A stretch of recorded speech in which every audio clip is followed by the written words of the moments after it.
My final reading is about a special event held just over 70 years ago in 1953.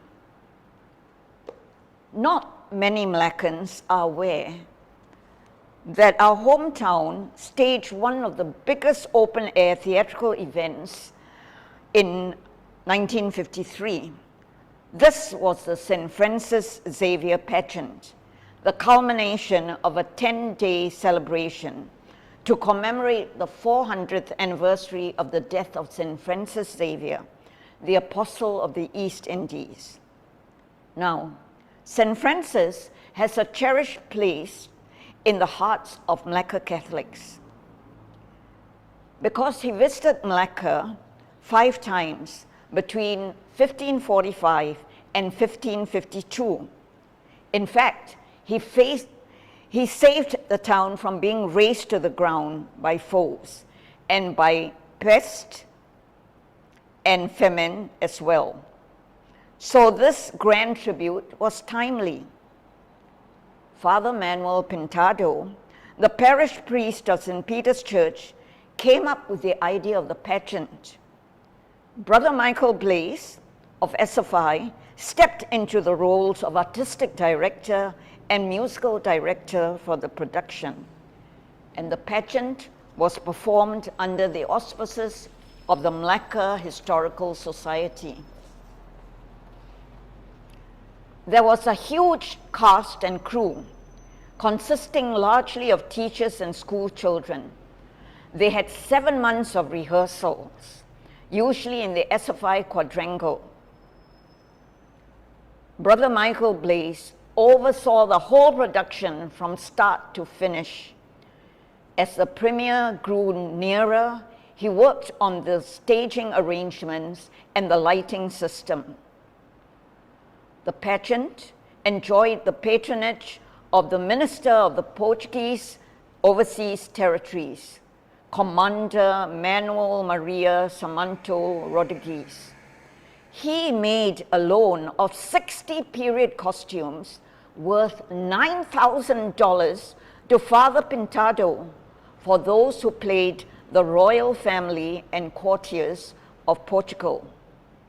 Everyone who wore them felt truly majestic in their vibrant colors and rich designs. The nuns of the Portuguese convent and the French convent worked hard to tailor the costumes for the remaining actors.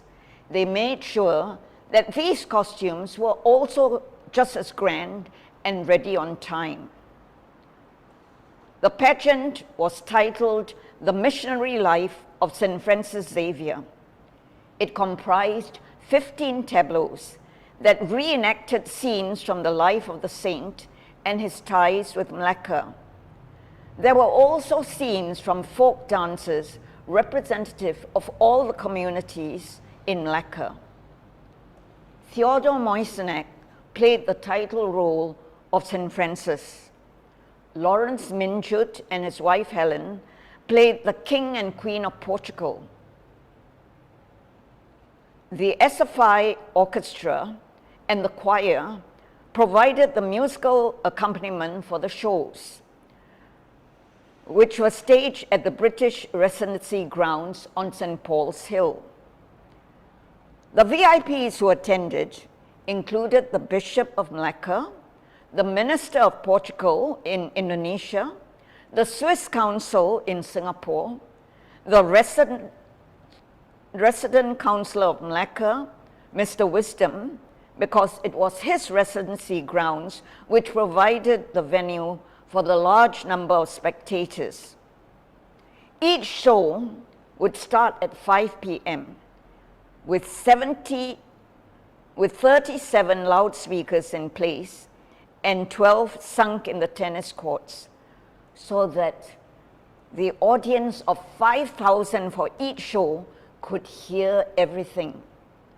As darkness fell, the skillful stage lighting, the spotlights, the narration by Mr. S.R. Rees and Miss Connie White and the orchestra lent magic to the whole show, Everyone was captivated, from school children to VIPs.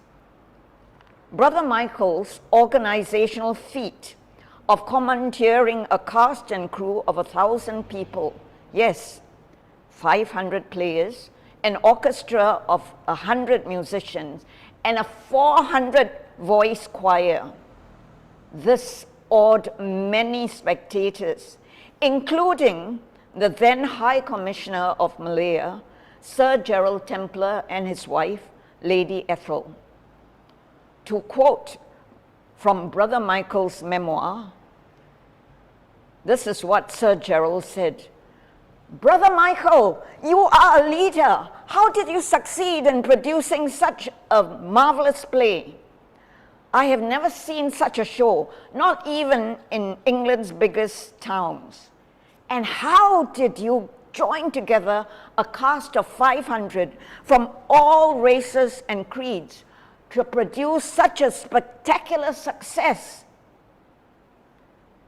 And now I would like to have a few words from Brother Michael's own unpublished manuscript, retaining his idiosyncratic language.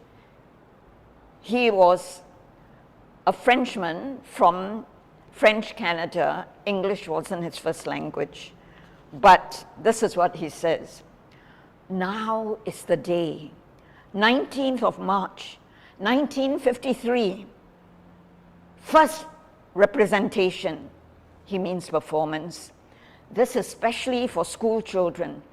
5,000 of them turned up. This is just a fraction of the school population. We could not accommodate them all, and therefore we only allowed 50 pupils per school. This is the first miracle. Believe it or not, 5,000 school children spellbound, silently watching a pageant that lasted 3 hours. You should have seen the huge smile that lightened their faces. It was like a ray of sunshine through rolling dark clouds. They became verily happy.